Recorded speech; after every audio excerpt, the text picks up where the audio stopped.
Hi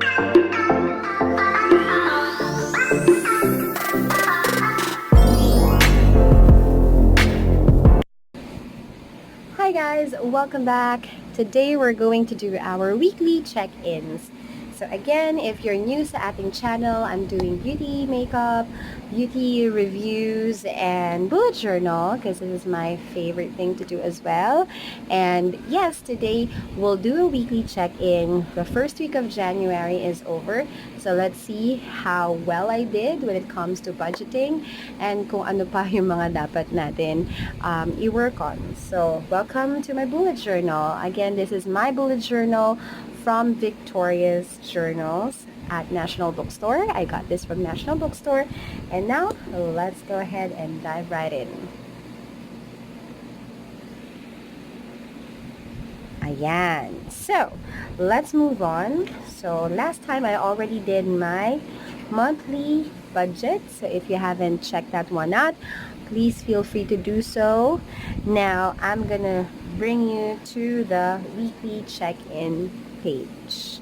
There we go. So, we have 4 weeks for the month of January. So, meron tayong categories, spent, and remaining. So, let me just write down again the categories that I have for this. And I actually have the key here to help me with the categories. Okay, so let's start off with B, which is blowout money.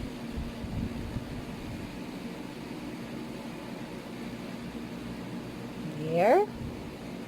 We also have fare allowance.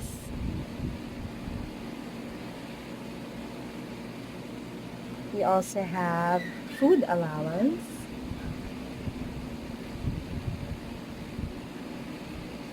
We also have load allowance and unbudgeted. There we go. Don't know if I'm spelling this correctly, but anyway, ayan siya. Okay, sorry about the, what do you call this? The brightness because I needed to check in once and again kasi nasa may ano tayo, window.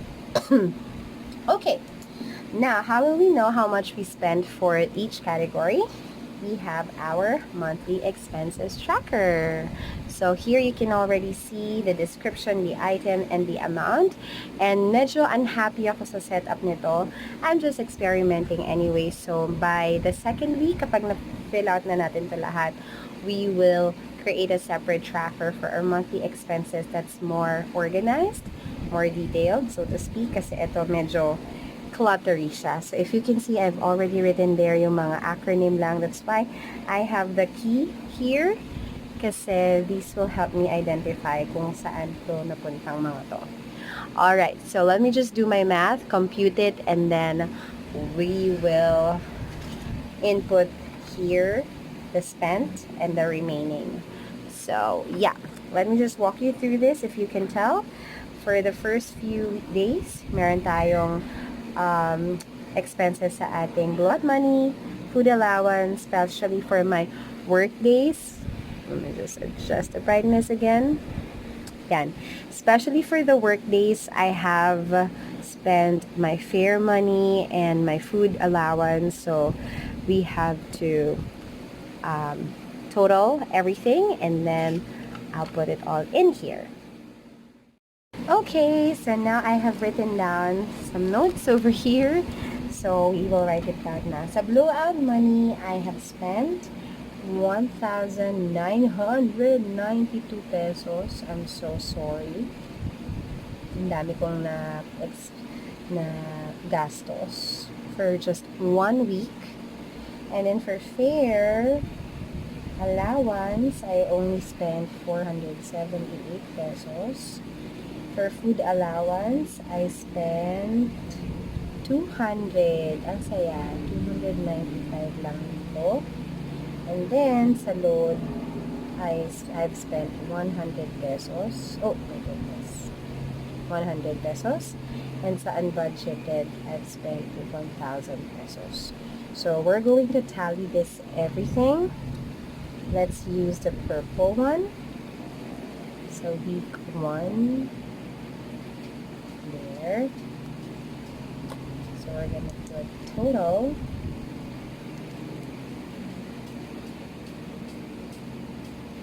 And I'll be right back. So, ito kasi plus 100. Okay. Ang total natin would be 3,865 pesos. So, what would be our remaining budget? For blowout money, we are really, really over it. Sobrang dami kong gastos dito. So, I'm so sad about that. Overshoot tayo ng 1.5, I believe. Sa sobra-sobra. I will not write it down. I'll just write it with a pen, a pencil. So, overshoot tayo ng 1.5.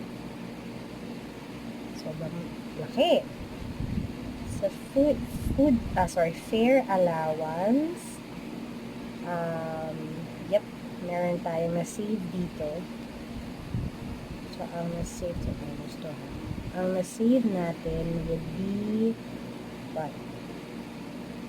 Sorry. Positive to. Fare allowance. May natira pa tayong 72 pesos. Yeah, 72 pesos tayo dito. And then sa food allowance, may natira tayong 500. 5. Sobrang laki ng matipid ko kasi nagbabaon na ako. So, malaking tulong talaga ang pagbaon when you go to work. Ito 0 kasi it's just the budget for the week. So, correct. And then ito, negative 1,000 kasi hindi natin ito binudget. Ayan. So, dahil ito na yung total, this one, makikarry natin siya dito. So, ito total natin to. So, 577 will be carried over sa ating utang dito na sobrang laki. Meron pa tayo. Kung babawasan natin to ng 577, we will have 977 pa na utang. Ayan. So, there we go. That's it for my weekly check-ins. I can already tell that I've saved a lot sa aking food when I baon or when I got some packed lunched. So, very good yon.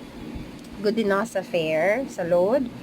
However, itong dalawang to, I really need to manage it. And actually, I think sa blowout money, I've set parang sobrang liit na budget for this. That's why medyo all over the place tayo. Kasi if you can see sa ating annual budget, I've only placed sa blowout money 2,000 pesos. So, for the entire month na yun. Very unrealistic, I know. So, I have yet to figure out how I can adjust this. Pero, eto na siya. We'll find a way to save.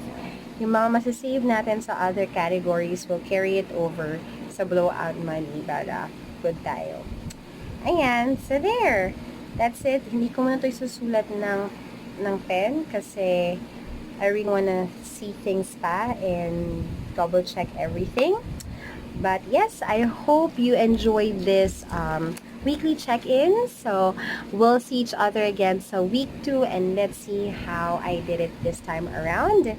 So, yes, thank you so much for watching. Don't forget to hit the like button, subscribe if you still haven't.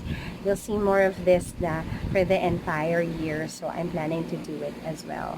So, thank you. Have a great day. Bye! Of this